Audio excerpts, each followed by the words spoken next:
I'm going to talk about the basics of using automation in Pro Tools.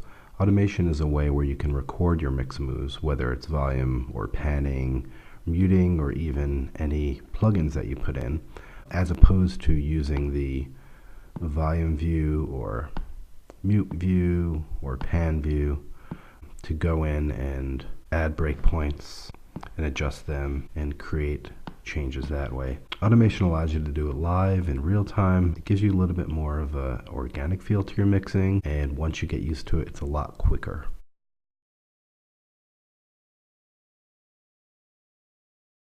First, I want to talk about some of the behaviors of automation in Pro Tools. I'm going to switch to the volume view, and you'll notice as I bring this fader up and down,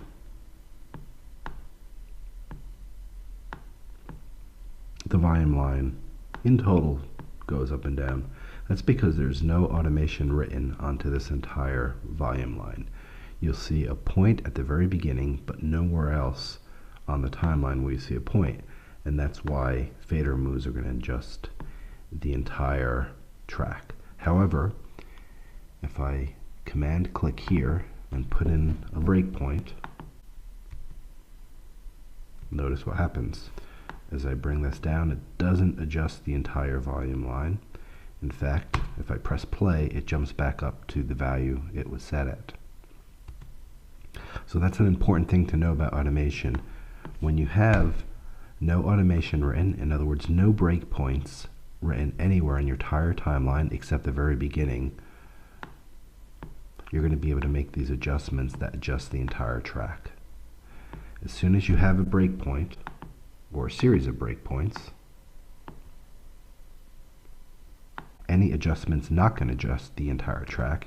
In fact, as you press play, it'll just follow the automation that's written. If you notice, our fader right now is following this automation that I have written here. That's an important thing to know about automation, and it applies not just to volume automation, but mute, pan, send automation, as well as plugin automation.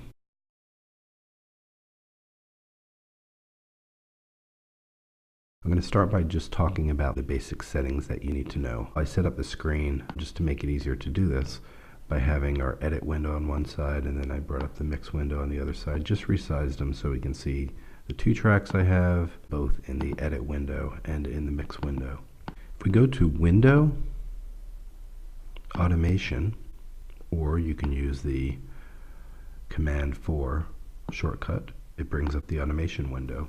This is the basic one that you see in the basic Pro Tools versions. In the Burt suite or the Ernie suite where we have HD, you'll notice that it's actually a little bit more extensive. You have some more features.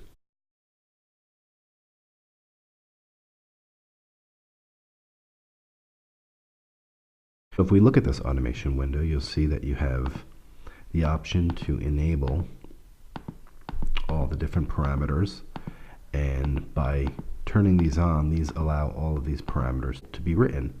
So if I have volume enabled, when I'm playing and I'm making some volume adjustments, it's going to record that. Plug-in, it'll record that. Pan, mute. S volume is send volume, send pan, and send mute. You also have a suspend switch, which suspends all automation from playing back.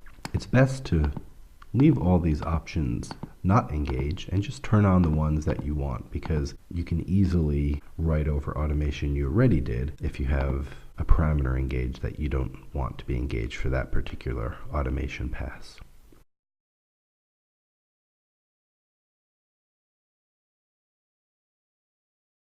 The other options that you need to know about regarding automation are the automation modes for each track.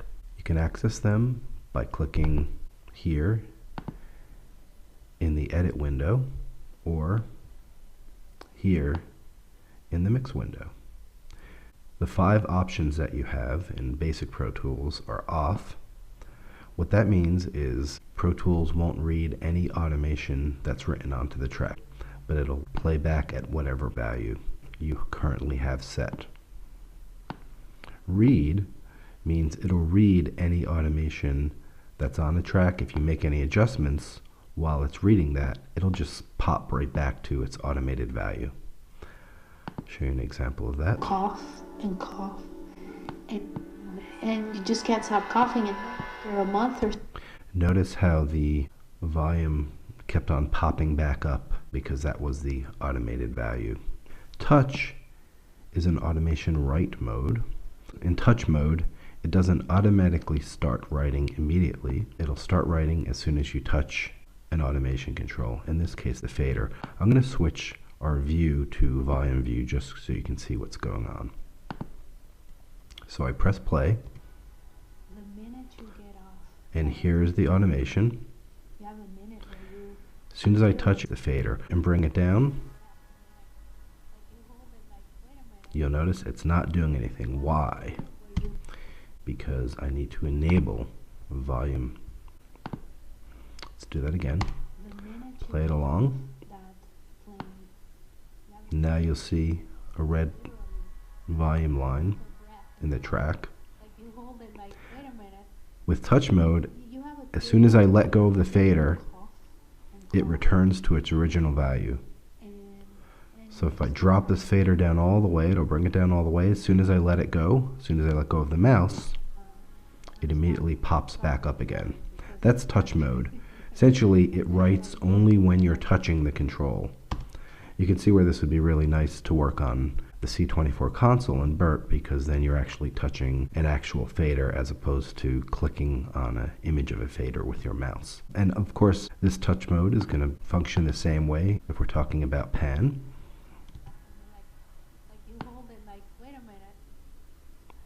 Okay, notice it's not responding again. Why? Because I need to engage pan. There we go, and I let it go, and it pops back again. Touch mode is really handy when you have a mix that you're pretty happy with and you just have to make little adjustments along the way. You play it, push up the fader a little bit when it needs to get louder, pull it down when it needs to get lower, and it'll pop back.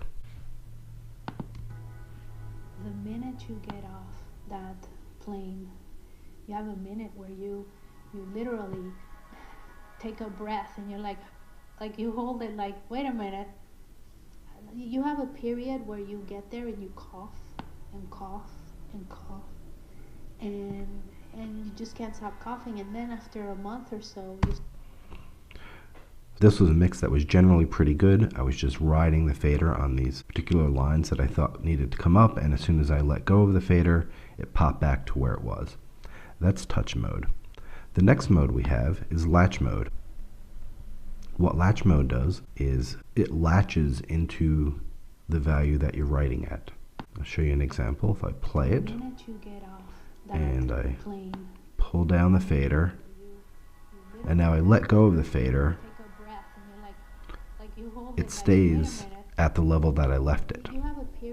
That's latch mode, as opposed to touch, where it would immediately pop up as soon as I let go of the fader. Latch mode stays at the value it left it. If I stop writing by stopping playback, you'll see that the volume was down where I brought it, and then as soon as we stopped playback, it returned to the volume where it originally was. So that's latch mode. Latch mode is good for initial volume passes where you're not going to be doing a lot of adjusting. You want to kind of get it in a certain area and then let it play through. Then you go back and change it to touch, and you can make adjustments along the way. The final mode is write mode. Write mode could be a little bit dangerous because as soon as you start playing, automation starts writing. So you'll notice my fader was at 0, and it's just writing straight across everything at 0, writing over any automation moves I may have created. So it could be a little bit dangerous, and you have to be careful when you're in write mode. You'll notice, and this is a safety measure, Pro Tools is set up by default to switch to latch mode after you're in write mode, so you don't get stuck in write mode and accidentally write over something. In BERT and in Ernie, you'll notice there are a couple other modes. There's trim mode and latch touch mode, which I'll explain more in depth in another video.